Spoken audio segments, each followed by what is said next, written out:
watching the award-winning GHS TV, Germantown Community Television, your hometown news and information station.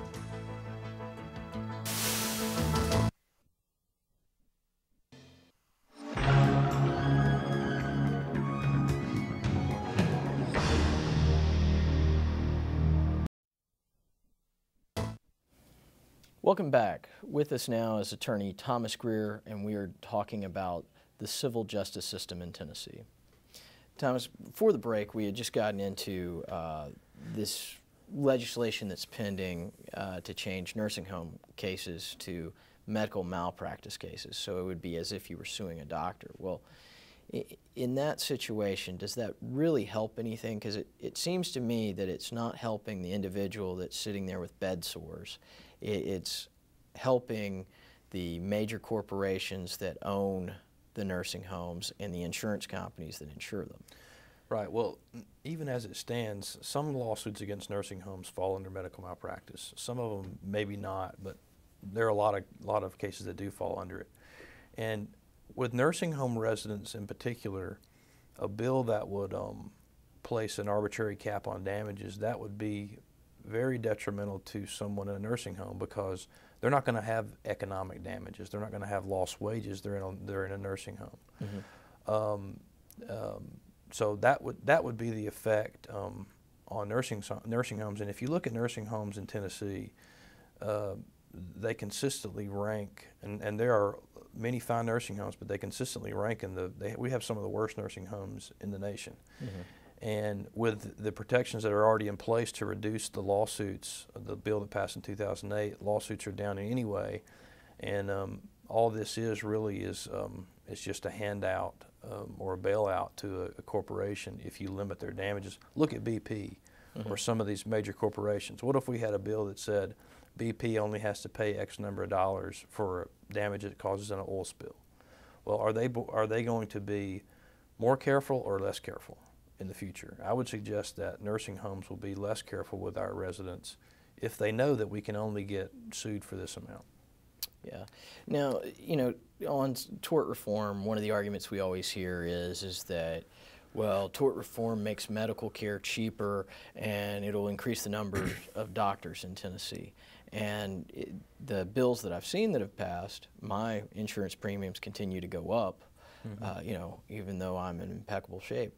But of course, somebody probably takes a disagreement with my last comment there.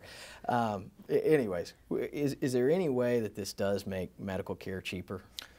Well, there's really no empirical data to support that. Lawsuits, they make up a very small fraction of the cost of health care, somewhere around 1 or 2%.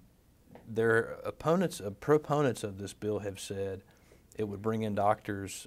They have suggested that there are no emergency rooms in some counties because of our health care crisis. And there's really just no evidence for that. There's only 15 counties in Tennessee that don't have emergency rooms, and that's because they don't have hospitals. They're mm-hmm. very rural counties that probably will never have a hospital. They don't need one.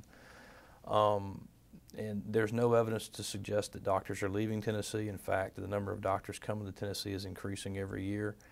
If you look at other states who have passed this, Texas passed a similar bill that would cap damages about 4 or 5 years ago, and they had 152 counties with no OBGYNs, and 4 or 5 years later they still have 152 counties with no OBGYNs. Mm-hmm.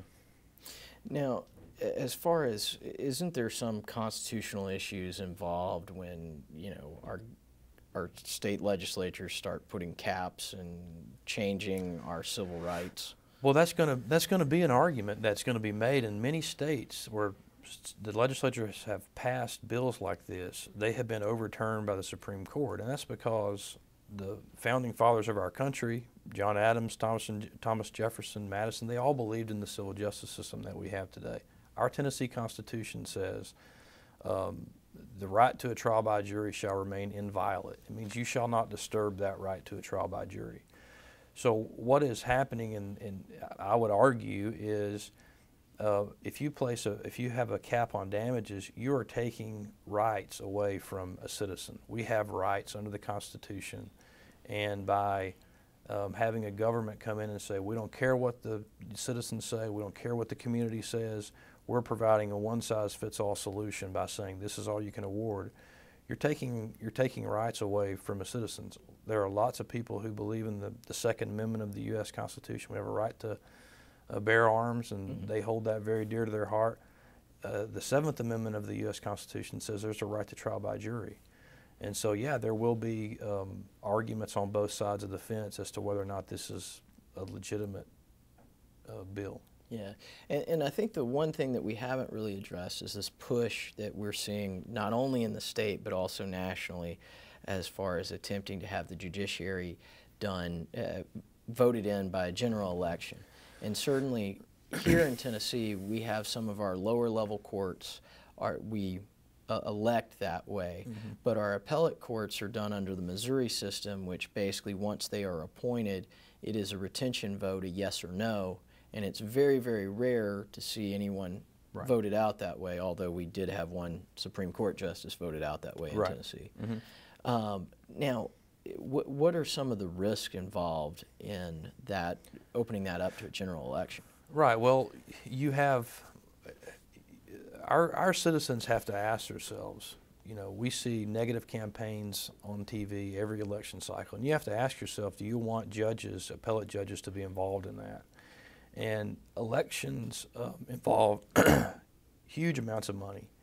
So if there is a large corporation or some kind of a special interest group that wants a judge on a bench, wants a judge to be elected, can you imagine that corporation spending millions of dollars to help get an appellate judge elected, and then having that judge make rulings that may affect the same company that just put him on the bench, he or she on the bench? So those are the implications. We want to have a judiciary that's not beholden to anybody, that can be impartial and fair. And if you open it up to just a general election where anybody can run, what you're going to have is special interests, huge corporations getting involved in our judicial system, and I would think most of your viewers and the citizens of Tennessee would not agree with that. I would agree. Our time is up for this edition of LegalEase. I'd like to thank our guest for taking time out of his busy schedule and for being with us and sharing his thoughts and insights. If you would like more information about LegalEase or any other program on GHS TV, please refer to our website at www.ghstv.org. Thank you for joining us today, and be sure to join us next month for more discussion on legal topics. Until then, I am Vince Perryman, and thank you for watching.